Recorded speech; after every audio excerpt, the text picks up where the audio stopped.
Magandang araw mga kabarangay.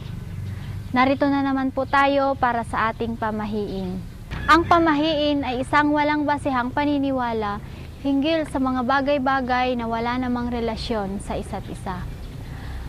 Ang pamahiin natin ay tungkol sa mga bilang.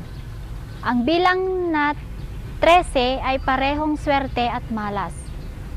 Ulitin ko po, ang bilang na 13 ay parehong swerte at malas. O mga kabarangay, ang mga ito ay pamahiin lamang na namana natin sa ating mga ninuno at nagpasalin-salin na sa maraming henerasyon. Naging bahagi na rin ito ng paniniwala ng iba. Nasa atin kung paniwalaan natin o hindi. Para sa mas marami pang mga pamahiin, bumisita lamang po kayo o mag-log-on sa aming website sa www.kabarangay.com. Maraming salamat po.